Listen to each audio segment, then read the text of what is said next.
வணக்கம். ஆண்டாள் திருவடிகளே சரணம். நீங்க, நான், ஆண்டாள் திருப்பாவை மார்கழி 30வது நாள்.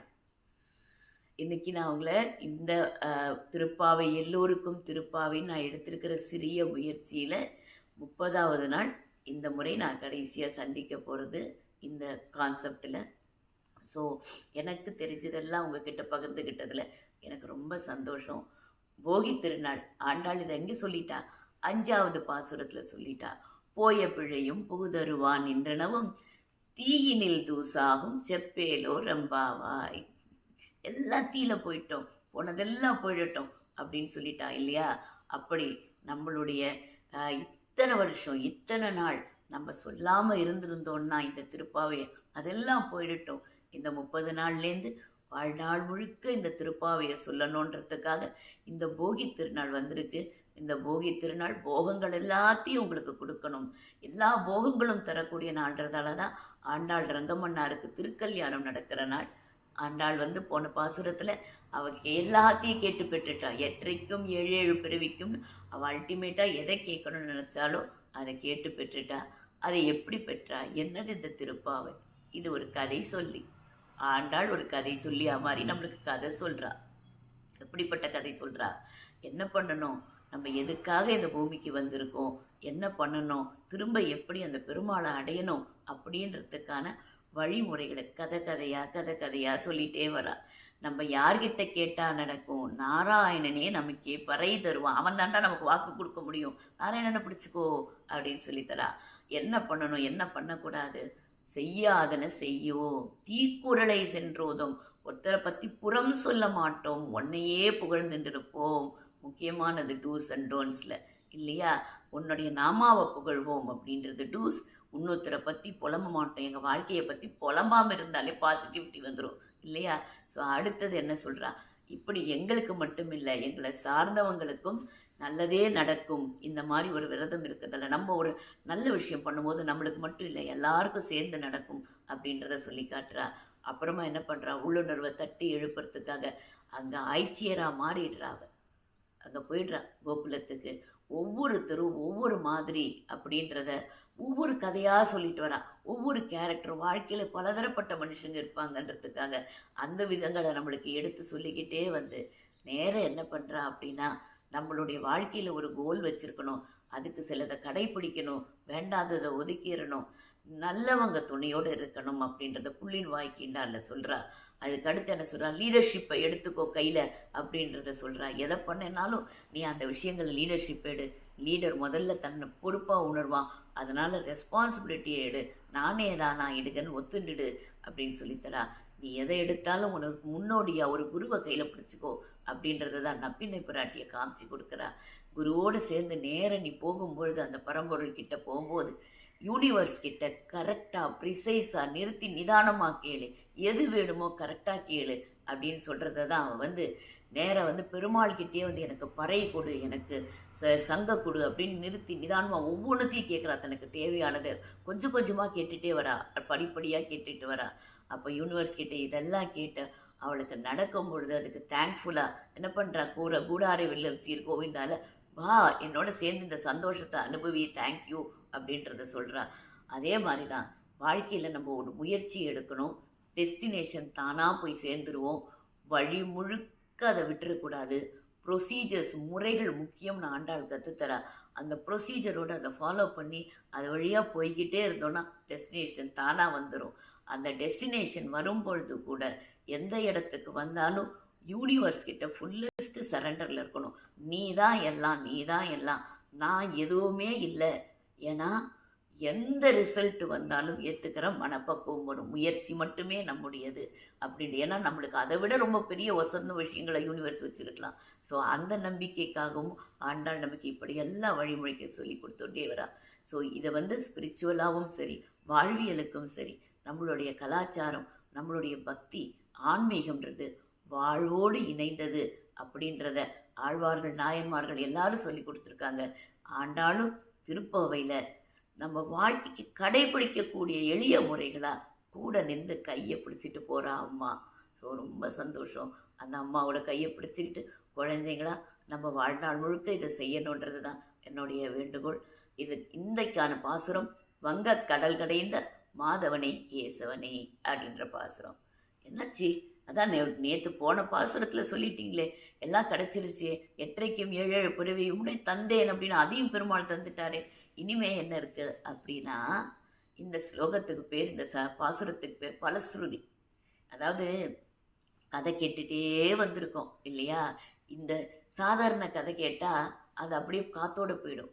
இந்த மாதிரி தெய்வீக கதைகளை கேட்கும்போது கேட்டதுக்கே ஒரு பலன் இருக்குமா, சொன்னாலே ஒரு பலன் இருக்குமா, சொன்னாங்கன்ட்டு இன்னொருத்தர்கிட்ட போய் சொன்னால் கூட ஒரு பலன் இருக்குமா. அப்படி தானே நம்மளுக்கு சுந்தரகாண்டத்துக்கு கடைசியில் சொல்லுவாங்க பட்டாபிஷேக சர்க்கத்தில். இதை கடைசியாக இது யார் படித்தாலோ, கேட்குறவங்களோ, கேட்டவங்க கொண்டு போய் சொல்கிறவங்களோ, அவங்க குடும்பம் இப்படி இருக்கும், அப்படி இருக்கும், சுற்றம் சூழல் இப்படி இருப்பாங்கன்ட்டு. அதே தான் இங்கே வரப்போகிறது. பலஸ்ருதி இது என்ன பலன் அப்படின்றது, இத்தனை நாள் திருப்பாவை சொன்னீங்கன்னா உங்களுக்கு என்ன பலன் கிடைக்கும் அப்படின்றது. ஏன்னா அங்கே ஆய்ச்சியர்கள் விரதம் இருந்து அடைய பெற்றுட்டாங்க, ஆண்டாள் அந்த பாவத்தில் போய் அதை அடைய பெற்றுட்டாங்க. அப்போ நாம் இதை சொல்லி அடைய பெற போகிறோம். எவ்வளோ அழகாக இருக்குது இல்லையா? ஸோ வங்க கடல் கடைந்தன்ற அந்த பாசுரத்தை முதல்ல பார்க்கலாமா? வங்க கடல் கடைந்த மாதவனே கேசவனே திங்கள் திருமுகத்து சேழியரார் செஞ்சிரஞ்சி அங்கப்பறை கொண்ட ஆற்றை அணிபுதுவை பைங்கமலத் தந்தரியல் பற்றுபிரான் கோதை சொன்ன சங்கத்தமிழ் மாலை 30 தப்பாமே இங்கு இப்பரிசுரைப்பார் 2 மால் வரைந்தோள் செங்கன்னு திருமுகத்து செல்வத் திருமாலால். வங்கக்கடல் கடைந்த, வங்கக்கடல்ட்டாங்க, பார்க்கடல்னு சொல்லலை அப்படின்னா, அது அந்த மந்திரகிரி, உங்களுக்கு அந்த கதை தெரியும் இல்லையா? அமிர்தம் வேண்டி ஏன் அதெல்லாம் நடந்தது அப்படின்னா, இந்த இந்திரனுடைய செல்வச்சிருக்கு, துர்வாசருக்கு திருமகளுக்கான ஒரு மாலை கிடைக்கும், அவர் கையில் தாயார் சாத்திட்ட மாலை ஒரு வித்யாதர பெண்ணால் கிடைக்கும். அதை எடுத்துகிட்டு போய் இந்திரனுக்கு கொடுப்பார் சந்தோஷமாக.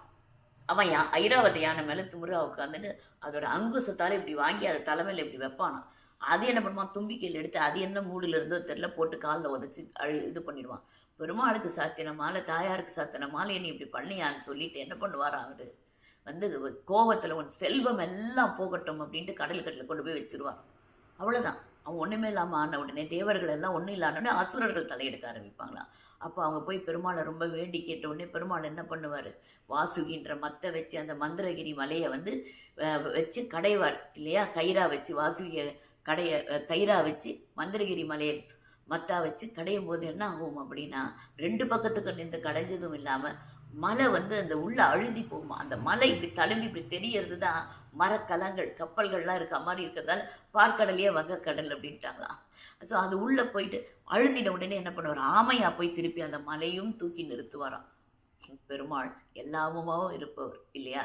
ஸோ அப்படியெல்லாம் பண்ண அந்த பெருமாளையே எதுக்கு இந்த இடத்துல சொல்கிறாங்க, தேவர்களுக்கெல்லாம் ஏதோ அவங்க ஒரு காரண காரியத்தோடு இருக்காங்க, அவங்களுக்கு நீ உதவி இருக்க, ஒரு பிரயோஜனமும் இல்லாத எங்களுக்கும் நீ தான் உதவணும் அப்படின்றத தான் இங்கே சொல்கிறாங்க. ஆய்ச்சியர்கள் சொல்கிற மாதிரி நாம் சொல்ல போகிறோம் இல்லையா? ஒன்றுமே இல்லைப்பா, என்னால் உனக்கு என்ன பிரயோஜனம், ஒன்றும் இல்லை, ஆனால் நீ தான் என்ன ஆட்கொண்டு காப்பாற்றணும் அப்படின்றது தான். வங்க கடல் கடைந்த மாதவனை, தாயாரை வச்சுட்டு இருக்கவனே மனசில், மாதவனே கேசவனே பிரம்மா ருத்ரர் எல்லாருக்கும் தலைவனே, உசந்த தலைவனே. எப்படி நாராயணனை திருப்பி கொண்டு வந்துட்டா இவர்.